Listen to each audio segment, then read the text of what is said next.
So the story that I'm going to tell you now is a story during the Holocaust, which I think is always a story that we want to not remember, but at least we can learn something from it. That's right.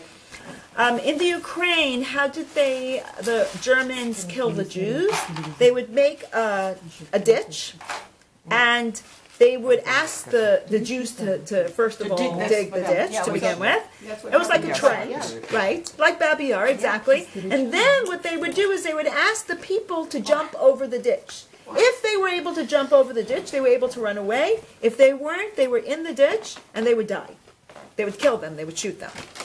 One story is about this Blushin Rav, that he was coming to the ditch, and he was talking to this guy who was not very religious. He was kind of a little secular, and he says, "Okay, let's jump." And the guy thought, "Oh, this old man is going to jump. Forget it. He's never going to get anywhere." So somehow they both jumped, and the Blushin Rav turned around to the guy and said, "Oh wow, we both made it." So the guy looks at him and goes, "I don't understand, Rabbi. You're so old. How did you make it across this ditch?" He says, "I held on to the coattails of my grandfather. That's how I was able to get across." So he says, turns to this guy and goes, "No, how did you get across?" He says, "I held on to your coattail, and that's how I got across." So it's interesting to see, we say to ourselves, like, how do we deserve Moshiach now? How is it possible for us to deserve Moshiach? It's like almost impossible. We are not such a great generation.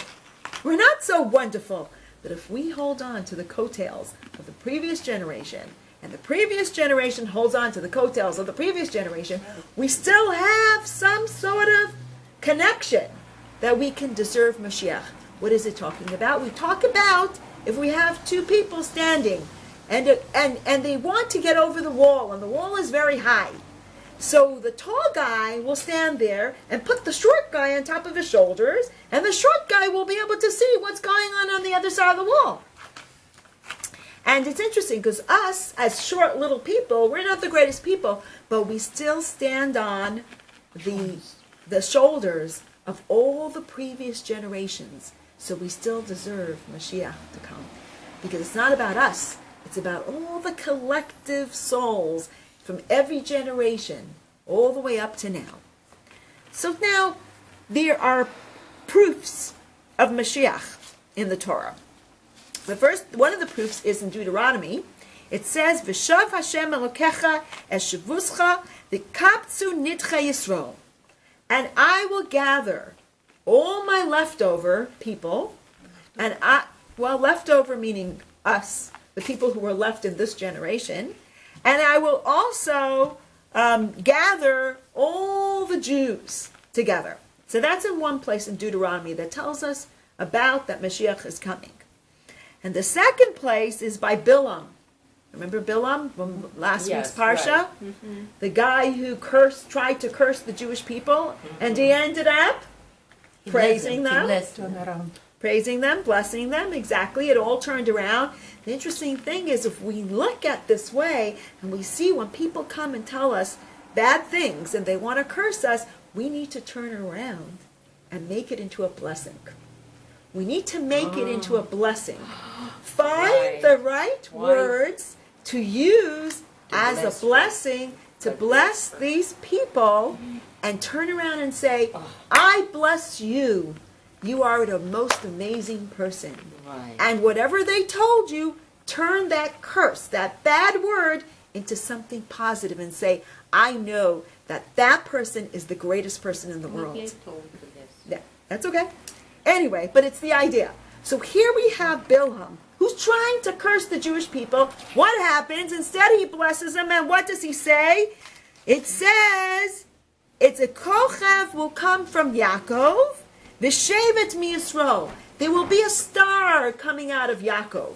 An amazing star, means a light will come out of Yaakov, and there will be a stick coming from Israel. What kind of stick? If we know, this week's parsha is Parshas Matos. Matos means a stick, and Shevet means a stick. Matot is a stick that's hard. It's unbendable. It's obstinate. It's very It doesn't want to move. It's stubborn. Shevet is a stick that's kind of, like a twig that you can kind of move it wherever you want. It sways in the wind. It's not in one place. It's always moving.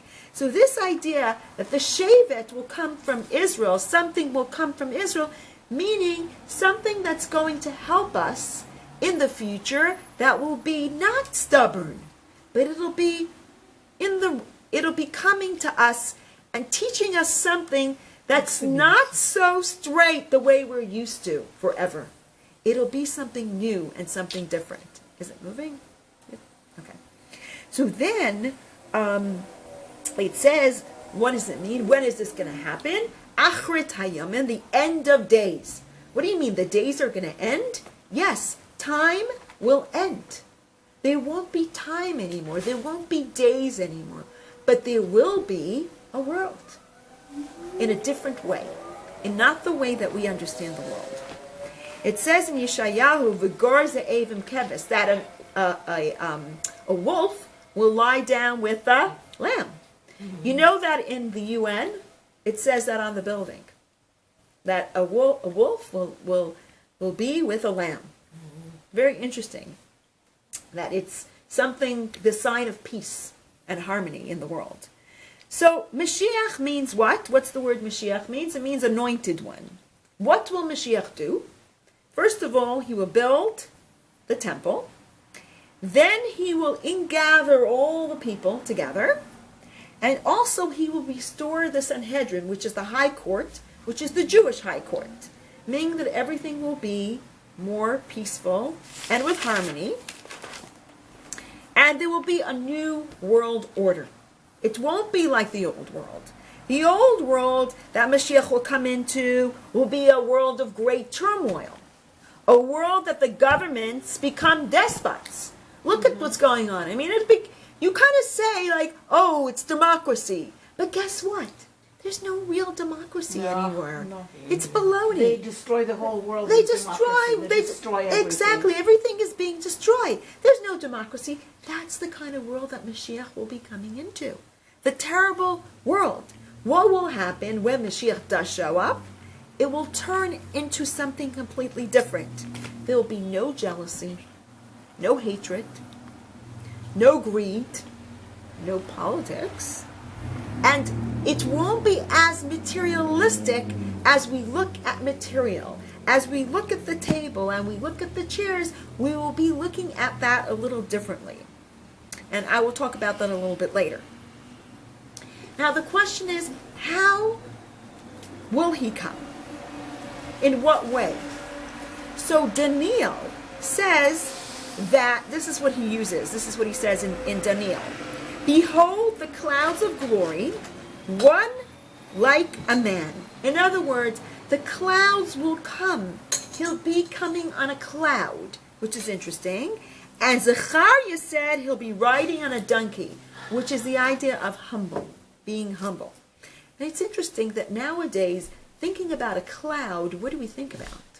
How could you come on a cloud? On an airplane. On an airplane, right. So in other words, years ago, it says that if Mashiach comes, Ba'achishena means early, then he will come on a donkey. If he comes later or in time, Be'ito, in the right time, then he'll be coming on a cloud. So think about it. If he came 200 years ago, obviously he would be coming on a donkey. Or maybe a horse. Who knows? But if... No donkey now. Now how would he come? On an airplane. It would make more sense. Because what do we care about donkeys and cars? You know? Think about donkeys kind of like a car, maybe. And the cloud is kind of like an airplane. So he would probably be coming on an airplane. We will see what the Torah and mitzvot do in this world. Now we see that when you do a mitzvah, what do you think happens when you do a mitzvah? You don't see anything. The only thing you do see is kind of a ripple effect, right? Remember, sometimes you do a favor for one person, so that person does a favor for another person, and the other person does a favor for another person. Then we do sometimes see a ripple effect. But what does it mean what does a mitzvah really do? So if we look at it in this way, we can say to a person, let's say if we were playing a game of football, and the coach comes to the football players and says, okay, well, if you win the game, you guys are going to get rewarded. And the people say, okay, fine. What would be a better way to say to the players? If you win the game, then we will be able to go to the Super Bowl. See? So what he's saying, he's giving them a goal. Like this, if you just tell them you're going to get something good out of it, okay, whatever. But when you give people a goal and say something's going to come out of it, something amazing will come out of you doing a mitzvah, then you look at the mitzvah with different eyes, completely different eyes. Here is the goal. What is the goal? The goal of the world starts from where? It starts from the first sentence in the Torah. What does the first sentence in the Torah say? Bereshit bara Elokim, God created, es hashamayim ve'es haaretz, He created the heavens and the earth. Then it says, va'aretz hayesat hayavavo v'choshech, and then it says, a little bit later, it says, v'ruach Elokim mirachefet al pnei hamayim.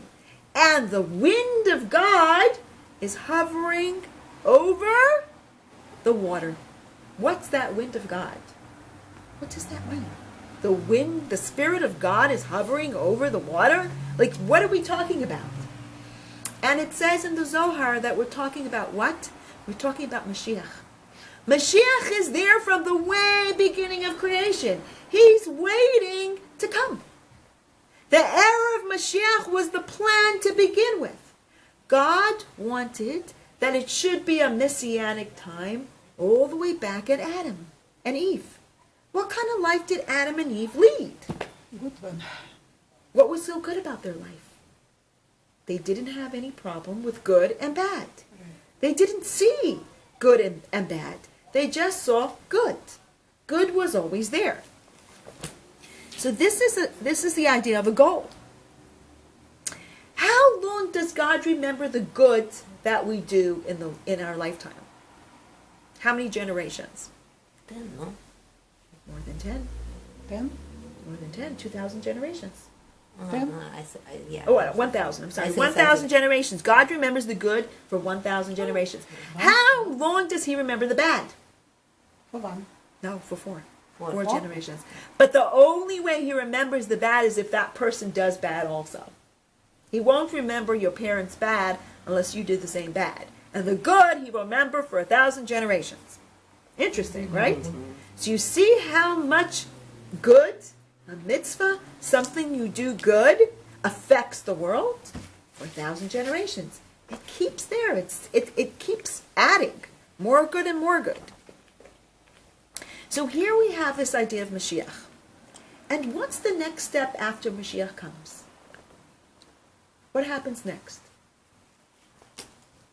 Right, Tchiat HaMetim, resurrection of the dead. What does that mean?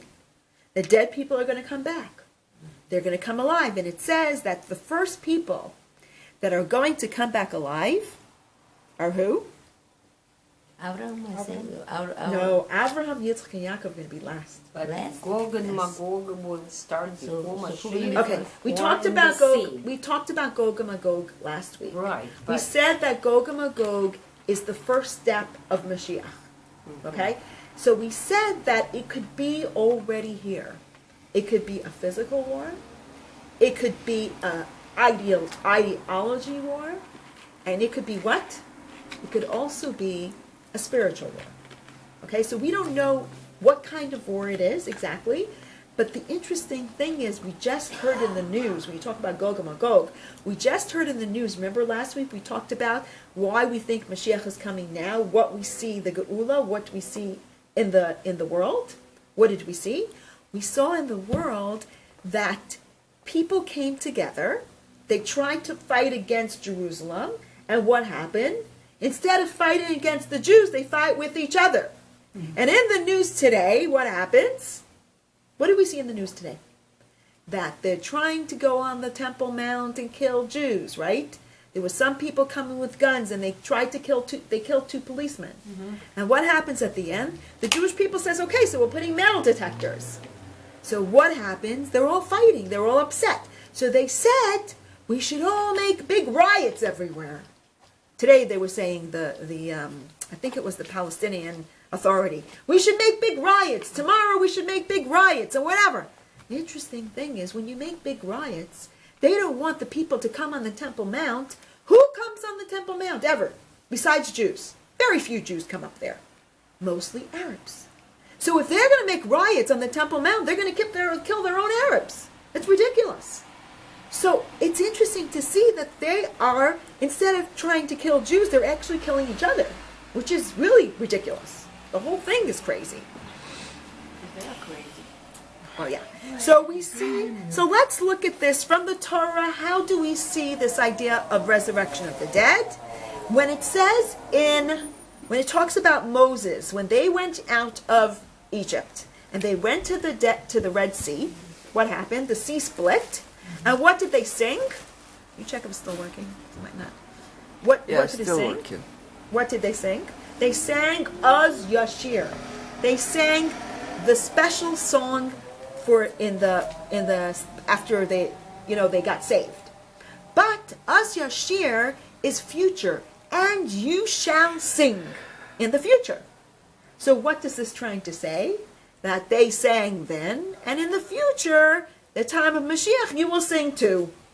Why? Because these people will come back alive and they'll sing again.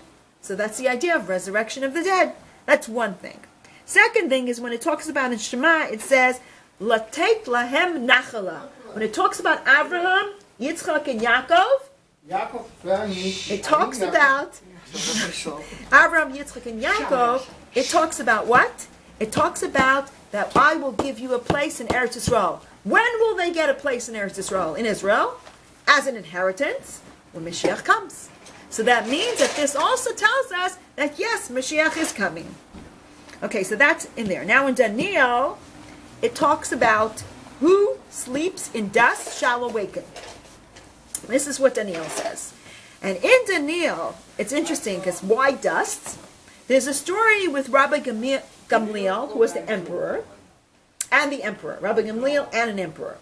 And the emperor asked Rabbi Gamliel, I don't understand. Why are you saying sleeps in the dust? How could dust become people again? It's like almost impossible. So his daughter says, let me answer your question. He says, if you have 2 potters, one potter wants to make his clay out of dust. One potter wants to make his clay out of water. Which potter would you believe more? The one that wants to make it out of dust or the one that wants to make it out of water? Out of dust would be easier, right?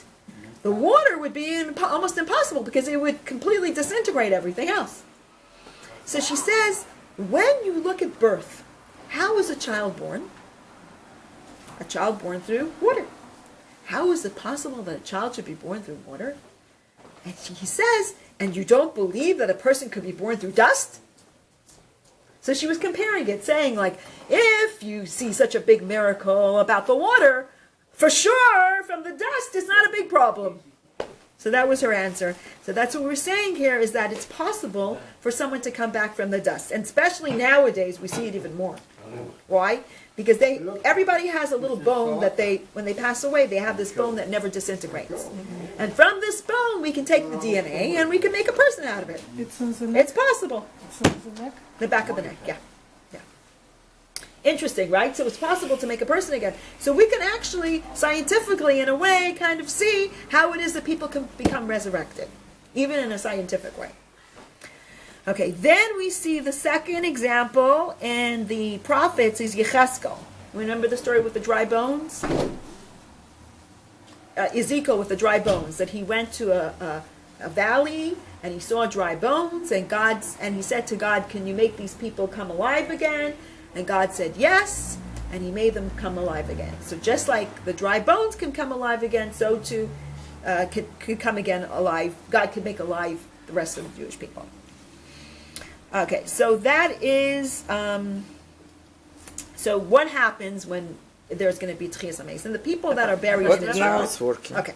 So so it says again in the Zohar that we're talking about which husband are you going to be married to when you come back, or which wife. And it says that if a person is a widow, most likely you'll go back to the first husband. If it's a divorcee, it'll be the second husband or whatever it is. Now, what about the reincarnation? Let's say somebody has the same soul as previous generations. So each soul has a different part of the soul that you worked on in your lifetime. So that's the part of the soul that you will come back with. The part of the soul that you worked on. So whatever you did in your life, that part of the soul will come back to you. So each person will have their little share of their soul. You mean last life? What? The last life. What about boyfriends? What about boyfriends? Because you see, you're looking at things in a way that is the mind that you have now. But when you are in a messianic time, your mind will look differently.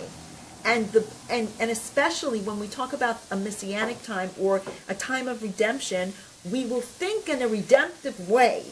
You will always think positive and always think the positive in the world. And every person will be so positive that you won't see other people as being a problem. So whatever you have, you will be happy with. And you will look at it as this is what God gave me. Gave me such a beautiful life in my life. My life was so beautiful, God gave me this peckle. You know, this peckle, this package, that was the most beautiful package, and we will appreciate that package that we got from God. The good and the bad, as well as the bad, we will appreciate and understand why God did all of this for us. And Moshiach will clarify all of that for us. Now I cannot sleep, I'm gonna thinking. First husband might die, another divorce. With who are you going to be back? You know something? When they come back, you will know. And it'll be the best that's for you. Okay? It'll be the best that is for you. Whatever is for you will be the best. Both of them jealousy. Is they gonna kill? You see, but you're saying, but again, when Mashiach comes, there will be no jealousy. Oh my God. So you won't have that problem. Because again, you're looking now at the idea of Mashiach as the eyes that you have now. And the way you think. You won't be thinking that way. If you're thinking everything is positive and everything is good, and they will be thinking everything is positive and everything is good, it's going to be a whole different world. You won't see it that way, right? So here is, so here we're now in the 3 weeks, which is a time of mourning for the temple. But at the same time, we have to see what the third temple is going to be about. So in Yecheskel, it says, the 25th year of Golus Bavel. This is the 25th year of the exile of Babylonia. Yecheskel got this vision. What did he see? He saw a vision of the third temple. And Yecheskel says to God, this is a medrash. Yecheskel says to God, God, why are you showing me the third temple? The Jews are in exile. Why do I need to see that now? I understand if we were in Israel, we're building the temple, you would show me how to make it. But what are you showing it to me now for? God says, no, the opposite. When the Jews are in the exile, that's when I'm going to show you the temple, because it doesn't matter where the Jews are. The temple is the temple. We need to learn about the temple all the time. So here's a little bit about the temple.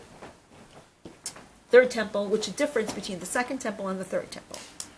So one difference is it'll be many times larger. The Temple Mount, the Azara, will be 18.9 inches and 500 by 500. That was the temple before. Now, the third temple is going to be 3,000 by 3,000, which is 22 million. 325,625 square feet. Could you imagine? That means Israel, whole Israel. right? Could you imagine? That's going to be. Yeah. You know how many acres that is? 5,123 acres. That's very big. I mean, think about it. That will be the Temple Mount. That's probably the whole Israel. What is They it? said- Jerusalem, maybe. Jerusalem, no? Yeah, maybe the whole Jerusalem. Jerusalem. Yeah, maybe the whole Jerusalem. Or It's going to Yeah, be it's a little for bigger. Israel. It'll be even No, bigger I than think the whole Israel. Israel will be just for Jewish people, others countries. will No, be but for listen a minute. other- It's not about, no, Jerusalem. The whole Jerusalem will be just the Temple Mount. Just the We're temple. not even talking about the rest of the Beis HaMikdash. Yeah. We're talking about the Temple Mount will be the whole Jerusalem, right?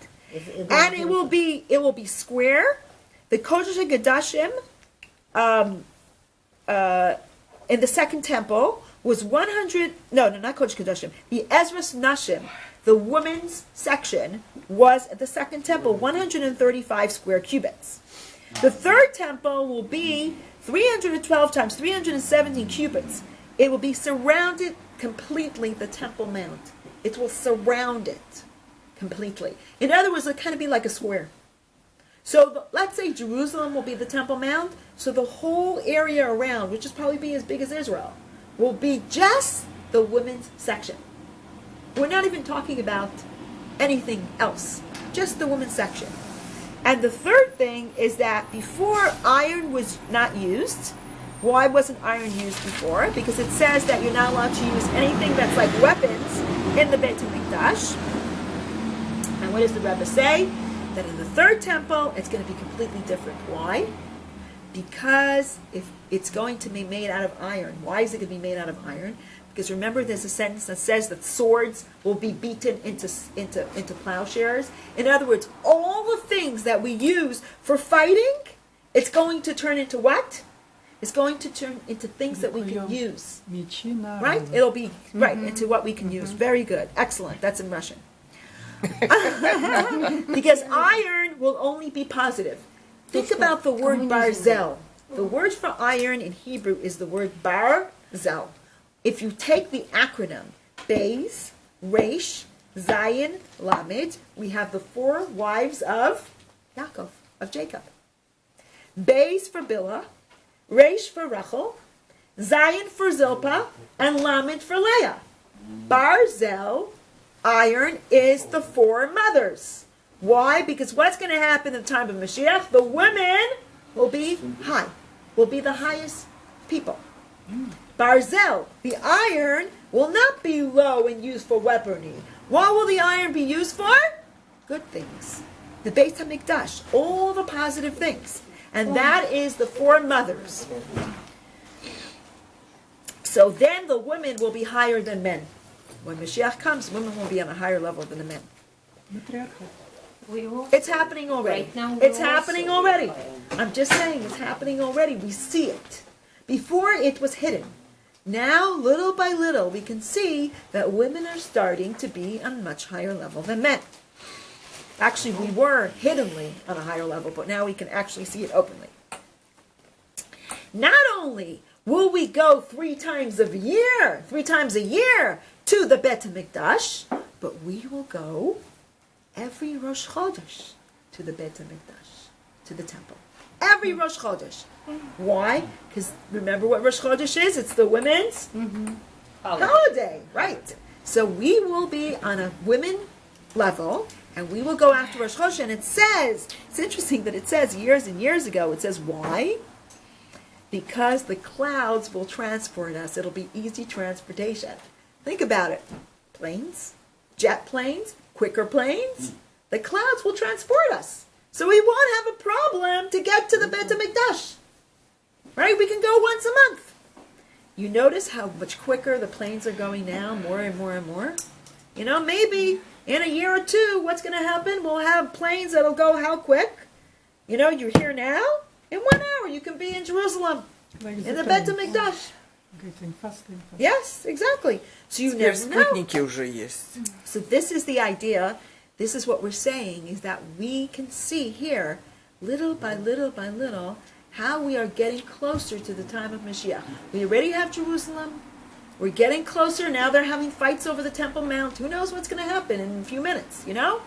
A split second, Mashiach will show up. Oh, building the Beit HaMikdash right there. This is going to be the next news. The next news, not But fake English news, fans- real news. This will be the real news, and Eretz Hashem, very soon all of us should go and be with Mashiach in the Bet HaMikdash, Amen, and we should amen. continue, and we should see Moshe and Aaron already, and we should see the the forefathers and foremothers and all our family that's lost to us, that's gone. We'll all come back and go together forever and ever and ever. Amen.